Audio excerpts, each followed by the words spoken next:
এর মানব জীবন শ্রেষ্ঠ জীবনের একমাত্র উদ্দেশ্য ঈশ্বর প্রাপ্তি, তা যেন এই জীবনেই সফল হয়, এই কাতর প্রার্থনা। আমরা শ্রী শ্রী ঠাকুরকে বলে থাকি বৈশিষ্ট্যপালী আপূরীয়মান। এই বৈশিষ্ট্যপালী আপূরীয়মান বলতে কি বুঝি? যুগপুরুষোত্তম সদা সর্বদাই বৈশিষ্ট্য অনুযায়ী পরিপূরণ করে থাকেন। জীব জগতে প্রত্যেকের এক একটি নিজস্ব বৈশিষ্ট্য থাকাটাই স্বাভাবিক। বৈশিষ্ট্য বলতে বোঝায় বিশেষ কোনো গুণ। মানুষের ক্ষেত্রেও এর ব্যত্যয় নয়। নিজ বৈশিষ্ট্য মাফিক চলনা, কর্ম মানুষকে অধিকতর সমৃদ্ধ করে থাকে, কারণ ওই বিশেষ গুণ তার ভিতর সহজ উৎসারিত। সুদৃঢ় মনোবল, ইচ্ছা, প্রচেষ্টা, অভ্যাস, অনুশীলনে তা পরিপুষ্টতা লাভ করে, ব্যক্তিকে উন্নতির শিখরে পৌঁছে দেয়। শ্রী শ্রী ঠাকুরের মধ্যে এই বৈশিষ্ট্যপালীর আদর্শ আমরা বহুভাবে লক্ষ্য করে থাকি। তার দিব্য জীবনের অজস্র ঘটনার মধ্যে সংক্ষেপে মাত্র দু একটি কথা উল্লেখ করি যদি, তাহলেই বুঝতে পারবো। কিরকম? জনৈক এক সৎসঙ্গী একদিন পরম দয়ালের সম্মুখে এসে তার সংসারের অভাব, দুর্দশা, অনটন, দারিদ্রতার কথা নিবেদন করলেন। এই কারণে সংসারে অশান্তি, মনোমালিন্য এবং দুশ্চিন্তার কারণ জীবন নির্বাহ করা দুরূহ হয়ে উঠেছে। তেমনতরভাবে কোনো কাজকর্ম করে উপার্জন করতে পারছে না। চেষ্টা করে কাজও জোগাড় হয়নি। খাদ্যাভাব, অন্নাভাব লেগেই থাকে। শ্রী শ্রী ঠাকুরের আশীর্বাদ প্রার্থনা করলেন। শ্রী শ্রী ঠাকুর বেশ আদর করে তার সমস্ত খুঁটিনাটি তথ্য নিলেন। তাদের পরিবারের অতীত ইতিহাস, কাজকর্মের অভিজ্ঞতা জানতে চাইলেন। তাদের বংশে কৃষিকার্য একসময় খুব সুদিন ছিল, সচ্ছল অবস্থা ছিল তাদের, কাজের দক্ষতার জন্য অভিজ্ঞতা ছিল। বর্তমানেও জমি জায়গা তাই রয়েছে, কিন্তু নানান কারণে এই কাজে তার অনীহা বা অনাগ্রহ দেখা যাচ্ছে। শ্রী শ্রী ঠাকুর তাকে আদেশ করে বললেন, তুই তো চাষের জমিতে নিজ হাতে চাষ করে আমাকে বেশ ভালো মিষ্টি কুমড়া খাওয়াতে পারিস। তোর হাতের মিষ্টি কুমড়া আমার চাই। শ্রী শ্রী ঠাকুর ভক্তটির বৈশিষ্ট্য অনুযায়ী নির্দেশ দেন। তার অন্য আর কোনো কথা গ্রাহ্যই করলেন না। সেও বুঝতে পারে এর মধ্যে কোনো মঙ্গল নিহিত আছে, কারণ ইষ্টভৃতি পরায়ণতা তার ছিল। বাড়িতে ফিরে এসে প্রভুর আদেশ পালনে তিনি তৎপর হলেন। বেশ কিছু পরিমাণ জমি উপযুক্তভাবে চাষ দিয়ে জৈব সার প্রয়োগ করে তাকে উর্বর করে তুললেন। সন্ধান করে ভালো জাতের কুমড়ো বীজ সংগ্রহ করে চাষের জমিতে উপযুক্তভাবে সেচ ব্যবস্থা করলেন এবং সঠিক সময়ে উক্ত বীজ থেকে চারা এলো। দিনরাত একমাত্র ধ্যান জ্ঞান ওই কুমড়ো চাষে। রক্ষণাবেক্ষণের ব্যবস্থা করে ফেললেন, যত্ন সহকারে পরিচর্যা করতে থাকেন। ভক্তটির প্রধান লক্ষ্য হচ্ছে ওই কুমড়ো ফলন পেতে হবে। গাছে ফুল ফল এলো যথাসময়ে, ক্রমে ক্রমে পুষ্টি হয়ে বেশ বড় বড় ফলন পাওয়া গেল। যথাসময়ে পাকা ও মিষ্টি কুমড়ো ঠাকুর ভোগের জন্য আশ্রমে নিয়ে এসে নিবেদন করলেন।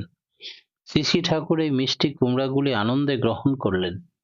অবশিষ্ট কুমড়াগুলি বাজারে বিক্রি করে তা থেকে সংসারের খরচ নির্বাহ করতে আদেশ দিলেন। ভক্তটি তাই করে খুব আনন্দ উপভোগ করলেন। এইভাবে প্রতি বছর কুমড়া চাষে মনোযোগ বাড়াতে বললেন। কর্মদক্ষতা ও উপার্জনের পথ খুলে গেল। সংসারের দারিদ্রতা, অভাব, অনটন দূর হয়ে গেল। সচ্ছল জীবনের অধিকারী হলেন তিনি। শ্রী শ্রী ঠাকুরের বৈশিষ্ট্য পূরণ করে ভক্তের প্রার্থনা মঞ্জুর করলেন। আর একটি ঘটনা বলি।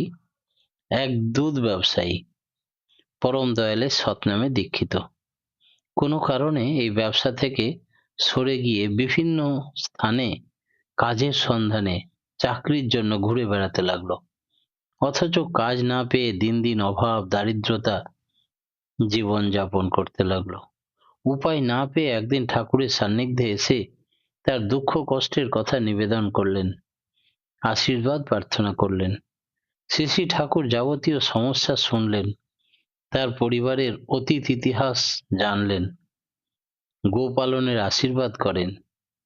আর তার আদেশ, তুই ঠাকুর ভোগের জন্য খাঁটি গরুর ঘি নিজ হাতে প্রস্তুত করে নিয়ে আসবি। গোপালন ভক্তটির কয়েকটি গাভী ছিল, কিন্তু অনাদরে আর হতযত্নে অপুষ্টির কারণে সেগুলি লাভজনক দুধ দিত না। শ্রী শ্রী ঠাকুরের আদেশ পেয়ে গাভীগুলো ভালোভাবে যত্ন পরিচর্যা পুষ্টিকর খাদ্যের ব্যবস্থা করলেন তিনি। পরিবারের সকলে মিলে এই কাজে নিষ্ঠা ভরে লেগে থাকলো। কিছুদিনের মধ্যে ভালো পরিমাণে দুধ দিতে লাগলো গাইগুলো। কিছু দুধ বিক্রি করে সংসার নির্বাহ হতো, আর উৎপাদিত দুধের কিছু অংশ ঠাকুর ভোগের ঘি তৈরি করে ভালো গব্য ঘৃত প্রস্তুত করলো এবং নানাভাবে দুধ থেকে দই মাখন ঘি এবং নতুন মাটির পাত্র সংগ্রহ করে আস্তে আস্তে খাঁটি গরুর ঘি নিজে হাতে প্রস্তুত করতে সক্ষম হলো। এই গরুর ঘি মিষ্টি সুগন্ধিতে তারা আনন্দে বিভোর হয়ে থাকলো। এই গরুর ঘি শ্রী শ্রী ঠাকুরকে নিবেদন করলেন।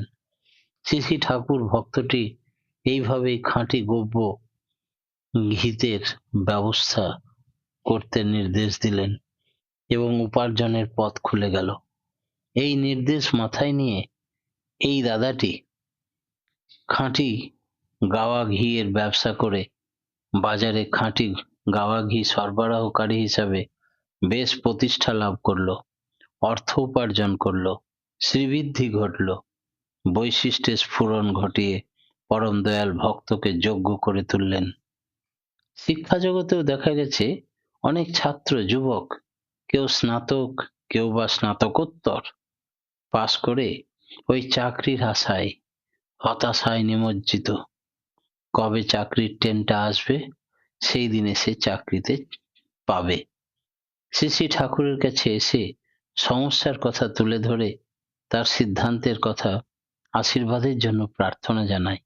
শ্রী শ্রী ঠাকুর তাদের কথা মতো যোগ্যতা এবং দক্ষতা যেমন তাদের তেমনতর চলতে বলতেন। কাউকে বলতেন উচ্চতর পড়াশোনা করতে, কাউকে বলতেন গবেষণা করতে, আবার কাউকে বলতেন অন্য কোনোভাবে কাজ করতে। যতদিন না চাকরি হচ্ছে বসে না থেকে কিছু একটা করো। বহু হতাশ শিক্ষিত ব্যক্তি এইভাবে গবেষণায় সাফল্য অর্জন করে উচ্চ পদে আসীন হয়েছেন, জীবন যাপন ও সমাজ সেবার কাজে আত্মনিয়োগ করেছে, তাদের নিজের নিজের বৈশিষ্ট্য পূরণ করে জীবনে এনে দিয়েছে সাফল্য এবং সার্থকতা। বৈশিষ্ট্য পালিয়ে আপূরীয়মান, এই হলো তার জলজান্ত দৃষ্টান্ত। সবাইকে এক ছাঁচে ঢেলে দিতেন না, প্রত্যেকের বৈশিষ্ট্য অনুযায়ী তিনি তাকে সেই বিষয়ে উস্কে দিতেন, এগিয়ে দিতেন, প্রেরণা দিতেন, ভরসা দিতেন, আর তাতেই তার উন্নতি হতো। অনেক সময় রাজনীতিবিদগণ শ্রী শ্রী ঠাকুরের পরশ পেতে দর্শন পেতে আশীর্বাদ নিতে আসতেন। তারা নানা বিষয়ে আলোচনা করে ধন্য হয়েছেন, কেউ কেউ নতুন দিশা পেয়েছেন নিজের নিজের বৈশিষ্ট্য মাফিক। একদিন এলেন বিশিষ্ট বক্তা ও রাজনৈতিক নেতা জনার্দন মুখোপাধ্যায়। তিনি বিশেষ এক দলের নীতি এবং আদর্শে বিশ্বাসী। শ্রী শ্রী ঠাকুরের সামনে সেই তত্ত্ব নিয়ে আলোচনা করেন। পরম দয়াল তার সেই রাজনীতির মতাদর্শে তাকে আরো সমৃদ্ধ করেন। জনার্দন মুখার্জিদা শ্রী শ্রী ঠাকুরের সৎনাম গ্রহণ করেন এবং জীবনে নতুন পথের সন্ধান পেলেন। সাহিত্যিক ও কথাশিল্পী শরৎচন্দ্র চট্টোপাধ্যায় জীবনের শেষ প্রান্তে একবার আশ্রমে আসেন। এক বিশেষ উপলক্ষে পরম দয়াল শ্রী শ্রী ঠাকুরের সঙ্গে বহু কথা আলোচনা হলো। সাহিত্যিক নিজের জীবনের নানা ঘটনা ও অভিজ্ঞতার উপর ভিত্তি করে যেভাবে সাহিত্য রচনা করতেন তার বিবরণ তুলে ধরলেন। সমাজের বঞ্চনা, দুঃখ, দুর্দশা, নিদারুণ যন্ত্রণা, হতাশা, দারিদ্র্যটাকে তুলে ধরেন রচনার মাধ্যমে। সমাজের বিভীষিকা রূপই তার লেখনীর বিষয় ছিল। কথাশিল্পীর এতে খ্যাতি লাভ হতো, স্বীকৃতি লাভ করেছিল। শ্রী শ্রী ঠাকুর শরৎচন্দ্রের মধ্যে দেখতে পেলেন এক অনন্য প্রতিভা। তিনি সাহিত্যিকের এই প্রতিভা, এই বৈশিষ্ট্যকে সমাজের মঙ্গলের কাজে, মানুষের হিতার্থে এবং প্রেম, প্রীতি, ভালোবাসা মানুষের মনকে উজ্জীবিত করতে তার লেখনীর প্রয়োগ চালালেন। সাহিত্য কথার ব্যাখ্যায় বললেন, সাহিত্যের লক্ষ্য হবে মানুষের হিত করা। শরৎচন্দ্র বুঝলেন তার লেখায় তো কোনো সামাজিক হিত নেই, সামাজিক কল্যাণের পথ নির্দেশিকা নেই। সমস্যার কথা শুধু তুলে ধরেছেন, সমাধানের পথ বলেননি। মঙ্গলের কথাই নেই। তিনি নিজেই নিজের ত্রুটি ও ঘাটতির কথা অনুভব করলেন। শ্রী শ্রী ঠাকুর সাহিত্যিককে সাহিত্যের মাধ্যমে সমাজ সেবা, নতুন দিক দর্শন করানোর প্রেরণা দিলেন। বললেন, সমাজের দুরবস্থার প্রতিকারের জন্য যা যা করণীয় তাই করতে হবে। তবেই তো সাহিত্যিক সমাজসেবী। সমাজ পচে গেছে সত্যি, কিন্তু তাই বলে দুঃখের চিত্র, হতাশার চিত্র, দারিদ্র্য যন্ত্রণার চিত্র মানুষের সামনে তুলে ধরে কি হবে? ও তো প্রতিনিয়ত তারা অনুভব করছে বাস্তবে। তার থেকে বাঁচার উপায় কি, সেই পথ নির্দেশিকা চায়। সাহিত্যিকের দায়িত্ব গঠনমূলক চিত্র তুলে ধরা, যার মধ্যে থাকবে আশা ও দুঃখের মধ্যে পাবে শান্তির ইঙ্গিত। বাস্তববাদের সঙ্গে যদি আদর্শবাদের সমন্বয় না থাকে, তবে কোনো সুফলই হবে না সমাজের, দেশের, দশের। আদর্শ চরিত্র রূপায়ণ করলে তার থেকে মানুষ পাবে উদ্দীপনা। বাস্তব অসুবিধা এবং ভাগ্য বিপর্যয়ে প্রতিহত করে দাঁড়াতে চেষ্টা করবে।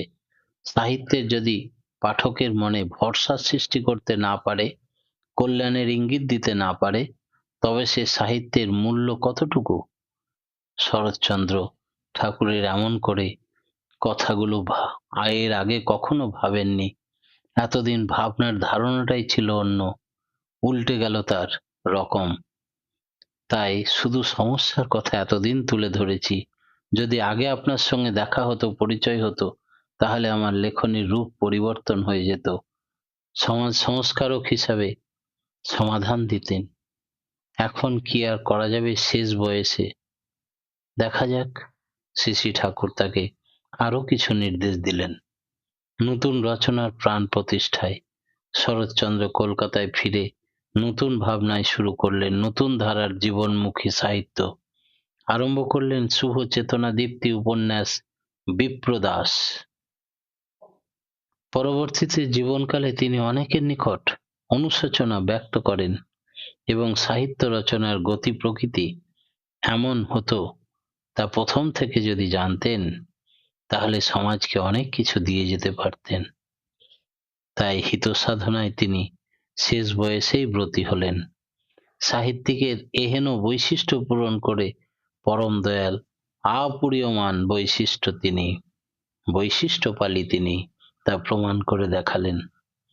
বিখ্যাত সুনামধন্য নট ও নাট্যকার সুরেন্দ্রমোহন ঘোষ নাট্যজগতে তিনি দানিবাবু নামে সুপরিচিত। তিনি হলেন উজ্জ্বল জ্যোতিষ্ক গিরিশচন্দ্র ঘোষের সুযোগ্য পুত্র। দানিবাবু একদিন হিমায়তপুর আশ্রমে এলেন, গিরিশচন্দ্রের ছেলে। হিমায়তপুর আশ্রমে এসে একটা থিয়েটার অনুষ্ঠান করলেন। শ্রী শ্রী ঠাকুর খুব মনোযোগ সহকারে তা এবং দলের সমস্ত অভিনয়গুলো উপভোগ করলেন। শ্রী শ্রী ঠাকুরের প্রতি ভালোবাসা ও শ্রদ্ধার টানে কয়েকদিন আশ্রমে দিন যাপন করলেন এই দানীনাথ। তারপরে শ্রী শ্রী ঠাকুরের সঙ্গে আলাপ আলোচনা হলো। আনন্দ স্ফূর্তি, পদ্মা তীরে একসাথে স্নান করা, দুবেলা ওঠা বসা, আলাপ আলোচনা, দুজনের মধ্যে গড়ে ওঠে এক অনন্য সম্পর্ক। শ্রী শ্রী ঠাকুর তাকে একেবারে আপন করে নিলেন, কারণ তিনি যে রামকৃষ্ণদেবের অতি আপন এবং স্নেহধন্য গিরিশ ঘোষের সন্তান। আলোচনায় পরম দয়াল অভিনয় শৈলী সম্বন্ধে এমন কিছু দিক নির্দেশ করলেন দানিবাবুকে, যাতে অভিনয় চরিত্র আরো প্রাঞ্জল হয়ে উঠতে পারে। দানিবাবু এইটুকু ঘাটতি স্বীকার করে নিলেন। পরে তিনি নিজে অভিনয় জীবনে আর প্রয়োগ করে আরো সুফল লাভ করেন।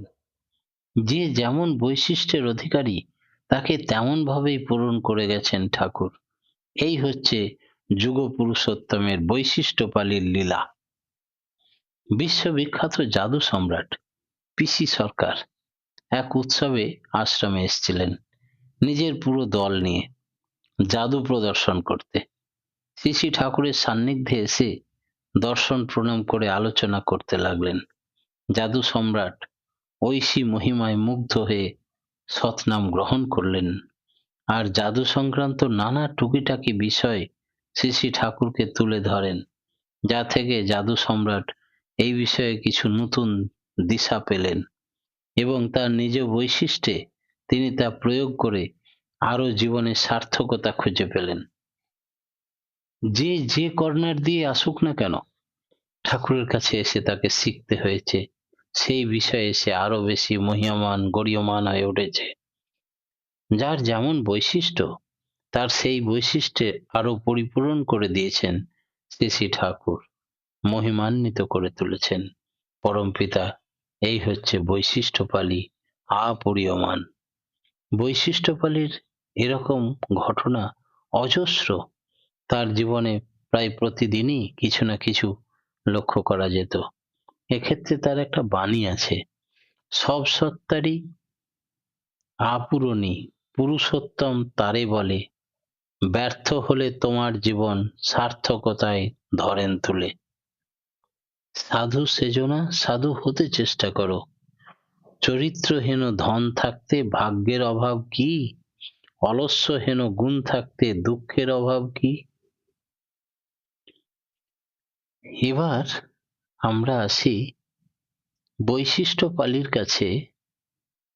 আমরা এসেও বৈশিষ্ট্যকে উস্কে দিলেও কিছু হতভাগ্য মানুষ তার সান্নিধ্যে এসেও নিজেকে শুধরাতে পারেননি। কেন? রিপু এবং প্রবৃত্তির তাড়নায়। রিপু তথা বৃত্তি বা প্রবৃত্তি মানব জীবনে জড়িয়ে থাকা ওতপ্রোতভাবে সম্পর্কযুক্ত এক জিনিস, যাদের বিভ্রান্তিতে মানুষ হয়ে পড়ে বিপদগামী, জীবন হয় ব্যর্থ, আসে হাহাকার, অশান্তি। এদেরকে শাস্ত্রে 6 ভাগে ভাগ করা হয়েছে: কাম, ক্রোধ, লোভ, মদ, মোহ, মাৎসর্য। রিপুদের মধ্যে প্রথমেই আসে কাম। এখন কাম বলতে কি বোঝায়? অপ্রাপ্ত বস্তু তথা বিনাশশীল বস্তু সমূহকে প্রাপ্ত করার আকাঙ্ক্ষাকে আমরা কামনা বলি। রজগুণ থেকে এই কামনার উদ্ভব। কামনাই হলো পাপের কারণ। কামনা কখনো পরিপূরণ হয় না। এই হচ্ছে অন্তরের ভাব। কামনাতে থাকে শুধু দুঃখ। ভোগ্য বস্তু চাহিদা মতো যতই পূরণ হয় ততই তৃষ্ণা আবার বেড়ে যায়। যেমন বর্তমানে আমার হাতে হয়তো 100টা টাকা আছে, ধরে নিলাম। মনের মধ্যে আকাঙ্ক্ষা জাগলো 1000 টাকার জন্য। এবার হয়তো চেষ্টা করার ফলে তা পূরণ হয়ে গেল। তখন চাহিদা বেড়ে 1,00,000 টাকায় পরিণত হলো। আবার এগিয়ে চলতে লাগলাম।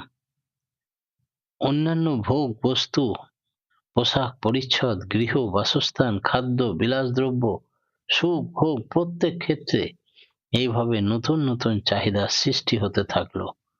যত প্রাপ্তি ঘটে, অভাব পূরণ হয়, ততই যেন দারিদ্রতা বেড়েই যায়। আগুনের মধ্যে ঘি দিয়ে যেমন আগুনকে নির্বাপিত করা যায় না, তেমনি মানুষের চাহিদা এই দাহ্য বস্তু বা ঘি দিয়ে কখনো নিবারণ হবে না, এর তীব্রতা আরো বেড়ে যাবে। এইভাবে তীব্রতা বেড়েই চলে। কামনার কারণে মানুষের নিজের কর্তব্য, সঠিক পথে, ইষ্ট পথে থেকে বিচ্যুত হয়ে পড়ে এবং বিমুখ হয়ে পড়ে ঈশ্বর। ব্যক্তি, বস্তু, নানা ক্রিয়া থেকে এরূপ ভোগের কামনা, সুখের কামনা, একেই কাম বলে। কাম থেকে শুধু অনিষ্ট লাভ, ফল লাভ হয়, অশেষ দুঃখ যাতনা প্রাপ্তি হয়। কামের প্রভাবে মানুষকে মিথ্যার আশ্রয়, অন্যায়, অপকর্ম, দুর্নীতি, চুরি, ডাকাতি, খুন ও হিংসার কবলে পড়তে হয়। কামের প্রভাব থেকে মুক্তি হতে কিছু কিছু কর্ম অভ্যাস, যথা অপরের সেবা করা, অপরকে সুখী করা, অপরের মঙ্গল চিন্তা করা, কাউকে দুঃখ না দেওয়া, কোনো ত্রুটি ঘটে গেলে তৎক্ষণাৎ সেখানে ক্ষমা প্রার্থনা করা ইত্যাদি গুণাবলীকে চরিত্রগত করা প্রয়োজন। ক্রোধটা কি? কামনার অপেক্ষাকৃত পূরণ, অর্থাৎ কামের যেখানে পরিপূরণে বাধা আসে সেখানে ক্রোধের উৎপত্তি হয়। সত্যানুসরণে ঠাকুর বলছেন, বাধাপ্রাপ্ত কামই ক্রোধ, আর ক্রোধই হিংসার বন্ধু। এই ক্রোধ থেকে আবার আসে স্মৃতি বিভ্রম, যা বুদ্ধি বিনাশ করে। বুদ্ধি নাশ ঘটলে তখন আর হিতাহিত জ্ঞান থাকে না। এই অবস্থায় সমস্ত কাজকর্ম অনিষ্টের দিকেই বাহিত হয়। তাই ধ্বংসের কারণ হচ্ছে এই ক্রোধ। শ্রী শ্রী ঠাকুর আমাদের বললেন, এরপরে লোভ। কামনার পূরণের উদয় হয় লোভ থেকে। এটি হলো অধিক পরিমাণে বা প্রয়োজনের চেয়ে আরো বেশি করে সঞ্চয়ের বাসনা। ভবিষ্যতের জন্য কত বেশি জমানোর জন্য মন এরূপ চিন্তার ফলই হচ্ছে লোভ। লোভ থেকেই জন্ম নেয় সম্মোহন বা মোহ। মোহ হলো তমগুণের প্রভাব, অজ্ঞতা বা অজ্ঞানতা থেকে সৃষ্টি। মোহের প্রভাবে ব্যক্তির প্রকৃত স্বরূপ ধরা পড়ে না। স্বচ্ছ দর্পণে যেমন কোনো ব্যক্তির প্রকৃত স্বরূপ বা ছাপ দেখতে পাওয়া যায়, কিন্তু ওই দর্পণের উপর ময়লার আস্তরণ পড়ে গেলে আর সেই দর্পণে নিজের চেহারাও দেখা যায় না। তাই যদি দর্পণকে পরিষ্কার করা হয় তবেই নিজের মনের ছাপ দেখা যায়। এই মনের দর্পণের ক্ষেত্রে একই অবস্থা। ব্যক্তি নিজের স্বরূপকে যদি দেখা থেকে বঞ্চিত করে তবে ভ্রান্তির শিকার হয়। মোহের তাৎপর্য